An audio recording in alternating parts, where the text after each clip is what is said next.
Hello, welcome to Mon petite channel. இன்றைக்கி நாம் பார்க்க போகிற டாபிக் என்னென்னா, தி வேர்ச்சுஸ்னு மதர் ஒரு ஸ்டோரி சொல்லியிருக்காங்க. அதை பற்றி தான் பார்க்க போகிறோம். ஒரு காலத்தில் ஒரு மிகப்பெரிய பேலஸ் இருந்தது. மிகவும் பிரம்மாண்டமான மாளிகை அது. அந்த மாளிகை ரொம்பவே ரகசியமான மாளிகையாக இருந்தது. அதோட வாசப்படியை கூட யாருமே தாண்டினதில்லை. இந்த மாளிகைக்கு எந்த ஒரு மனிதர்களும் போனதில்லை. ஏன்னா இந்த மாளிகை மிக உயரத்தில் மேகங்களுக்கு நடுவில் இருந்தது. இந்த பேலஸ்ன்றது ஒரு ட்ரூத்தால் நிரப்பப்பட்ட பேலஸ். ஒரு நாளைக்கு அங்கே ஒரு பண்டிகை ஏற்பாடு செய்யப்பட்டது.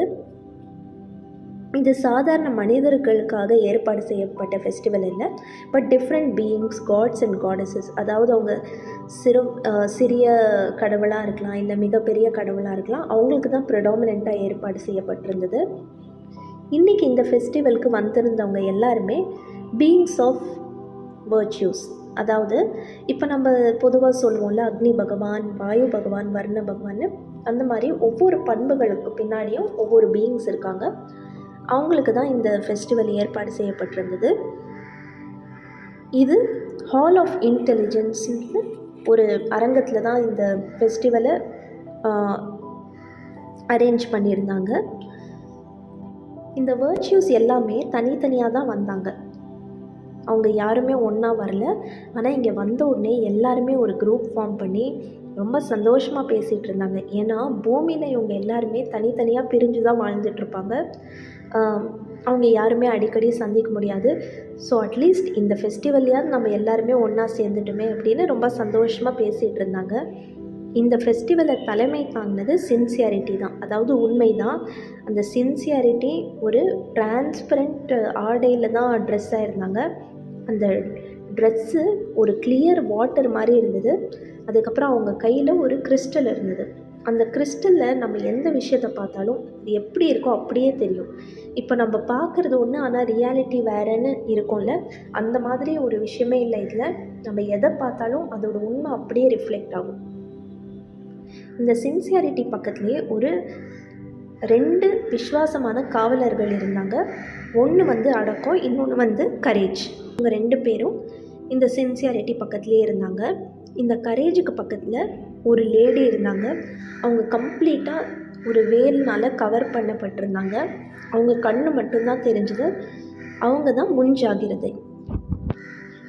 அங்கே எல்லாருமே வந்துகிட்டே இருந்தாங்க. வந்து ஒருத்தர் பக்கத்தில் ஒருத்தர் இருந்தாங்க.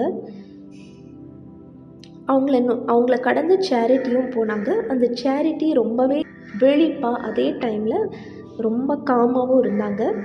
அவங்க கடந்து போகும்போது அவங்க பின்னாடி ஒரு சாஃப்ட் ஒயிட் லைட்டோட தடயம் ஏற்பட்டதே இருந்தது.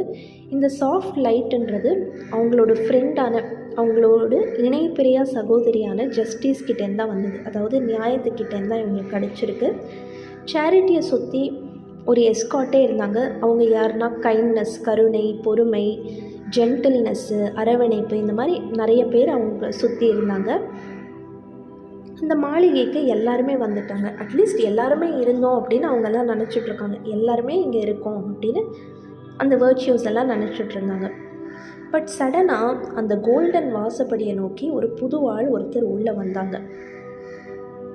அங்கே அந்த வாசப்படிக்கிட்ட இருந்த கார்ட்ஸ் எல்லாருமே அவங்கள ரொம்ப தயக்கத்தோடையே உள்ளே அனுமதிச்சாங்க. அந்த நபரை அவங்க இது வரைக்கும் பார்த்ததே இல்லை.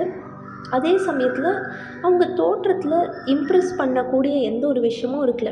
அவங்க ரொம்ப யங்காக இருந்தாங்க, ரொம்ப குட்டியாக இருந்தாங்க. அவங்க ஒரு சாதாரண ஒரு ஒயிட் ட்ரெஸ் தான் போட்டிருந்தாங்க. அந்த ட்ரெஸ்ஸு ரொம்ப சிம்பிளாக இருந்தது. அவங்க மெதுவாக ஒரு சின்ன சின்ன அடியாக எடுத்து வைக்க ஆரம்பித்தாங்க. ரொம்ப தயங்கி உள்ளே வந்தாங்க. அதுக்கப்புறம் யார்கிட்ட நம்ம போகலாம், இவ்வளோ பேர் இருக்காங்களே, இவ்வளோ பேர் கூடி இருக்காங்களே, யார்கிட்ட நம்ம போகலான்னு ஒரு செகண்ட் யோசிச்சுட்டு இருந்தாங்க. அப்போது இங்கே சுற்றி இருந்தவங்க எல்லாருமே அவங்களுக்குள்ளேயே பேசிக்கிட்டு இந்த ப்ரூடன்ஸ், அதாவது முன்ஜாகிரதையை ரிக்வெஸ்ட் பண்ணாங்க. நீ போய் பேசு, நீ அவங்க யாருன்னு கேளு, விசாரித்து கேட்டுப்பாரு அப்படின்னு சொன்னாங்க. ஸோ இவங்க எல்லோரும் ரிக்வெஸ்ட் பண்ணிக்கிட்டதுனால இந்த முன்ஜாகிரதை அவங்கக்கிட்ட போய் கேட்டாங்க.